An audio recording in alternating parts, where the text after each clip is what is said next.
Bonjour à tous et donc bienvenue sur ce cours au niveau de l'intelligence artificielle dans l'Unreal Engine 4.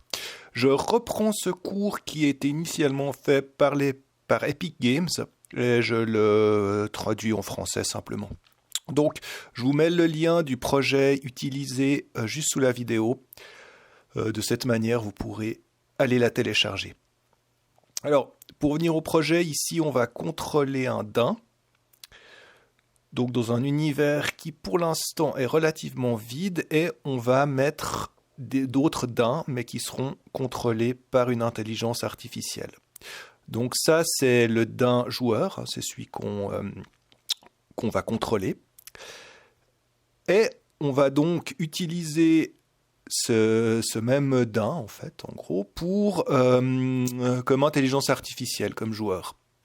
Donc ça, c'est la version intelligence artificielle. Voilà, donc on a le joueur ici, je vais le glisser dans la scène. Donc c'est ma première intelligence artificielle. Donc si je fais un play et puis je me rapproche d'elle, on peut voir que globalement, elle ne fait rien. Parce qu'elle n'a encore aucun comportement qui lui est assigné.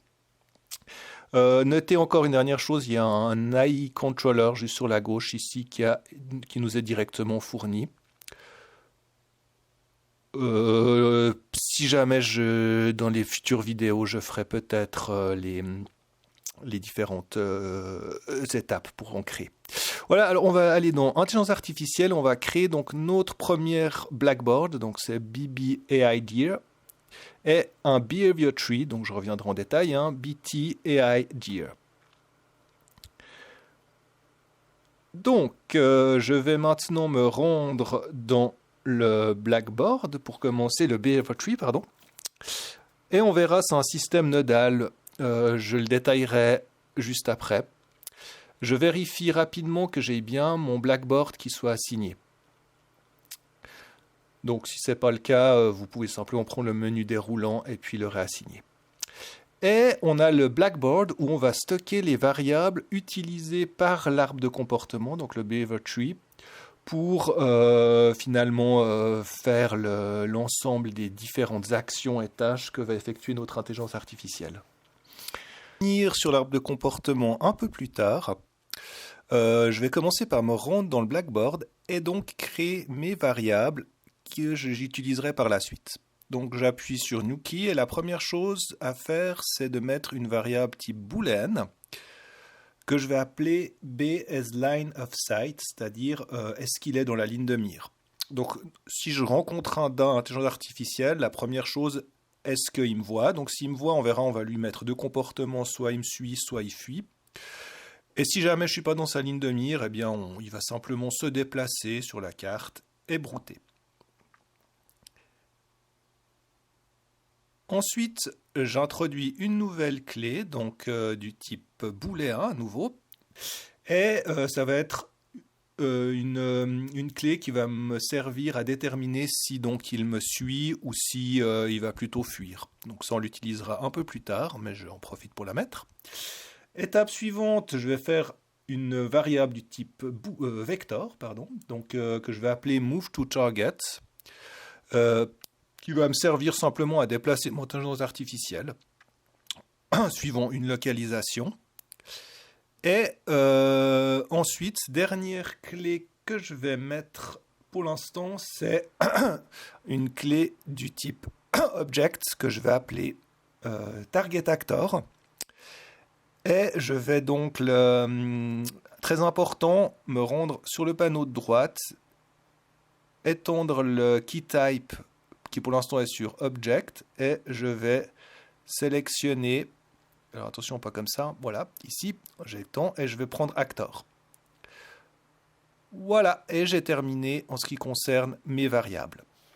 Cette étape réalisée, je vais pouvoir me rendre dans le Behavior Tree, je vais y arriver, et faire une petite save rapidement, on peut voir que les variables ne sont pas notées, c'est dû à un bug de cette version, donc je viens simplement resélectionner, et là je vois que mes variables que j'ai précédemment incluses dans le Blackboard sont présentes. Alors comment ça marche un arbre de comportement? Donc la première chose toujours à faire, c'est de sélectionner un des 3 composite nodes. Alors on a un sélecteur, en fait c'est simplement il va sélectionner un chemin, donc soit souvent 2 chemins ou plus, hein, donc en partant toujours de la gauche et en allant vers la droite, toujours la priorité vers la gauche. On aura une séquence qui va simplement sélectionner, faire toutes les actions de gauche à droite, et Simple Parallel qui peut faire en fait plusieurs actions simultanément. Alors je commence par un sélecteur que je vais appeler AI root, donc c'est la racine. Donc là, dans cette configuration, il va soit partir sur la gauche, donc ça sera la priorité numéro 1, ou soit partir sur la droite. Donc on verra sur la gauche, c'est qu'on a été détecté, donc il va se passer un certain nombre de choses, puis sur la droite, il va entre guillemets patrouiller. Donc je vais partir pour commencer plutôt sur la droite, et je vais mettre une séquence. Donc ça sera, donc comme je l'ai dit, il va effectuer l'ensemble. S'il part à droite, il va faire l'ensemble de la séquence que je vais lui définir par la suite. Pour l'instant, je fais que pseudo-coder mon arbre. Et il va simplement errer et brouter. Ça, c'est la première étape. Donc maintenant, je vais partir sur la gauche, où je vais rajouter une nouvelle séquence, c'est-à-dire au moment où je serai dans sa ligne de mire. Donc si je suis dans sa ligne de mire, donc je vais renommer cette séquence Player is Target. Donc en gros, notre joueur ça devient l'objet, donc il va soit fuir, soit nous suivre. Alors ça, on va le définir par la suite. Donc ça va être la séquence, donc qui est prioritaire hein, dans le premier sélecteur, vu qu'elle est sur la gauche. Ensuite, je vais tirer un nouveau lien et je vais faire un selector cette fois. Alors, qu'est-ce que va faire ce sélecteur? Eh bien, il va simplement checker si le daim doit fuir ou pas. Donc, je suis dans la ligne de mire. Est-ce que c'est un daim qui fuit ou qui me suit? Donc, je vais faire un follower check. Donc, je regarde si jamais il fuit, eh bien, il va partir sur la gauche. Et s'il me suit, il va partir sur la droite. Donc, je tire cette fois-ci un lien sur la droite et je fais une séquence. Donc, c'est la séquence que va effectuer si le daim est un follower. Donc, je vais mettre is a follower. Donc, ça veut dire il me suit. Et ensuite, je pars sur la gauche et je vais faire un dernier selector. Donc, cette fois-ci, évidemment, ce n'est plus un follower. Donc, il devra plutôt fuir. Donc, je vais mettre not a follower.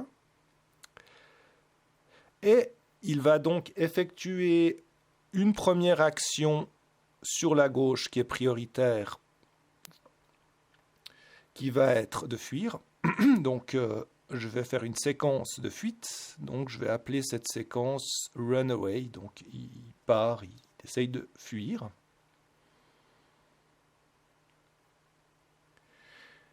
Et pour la partie de droite, eh bien, je le ferai un peu plus tard. Et peut-être qu'il va attendre le temps on ne soit plus dans la ligne de mire.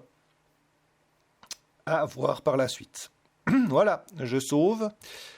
Et donc, dans la prochaine vidéo, on va commencer à mettre en place l'ensemble des comportements. Alors, à bientôt.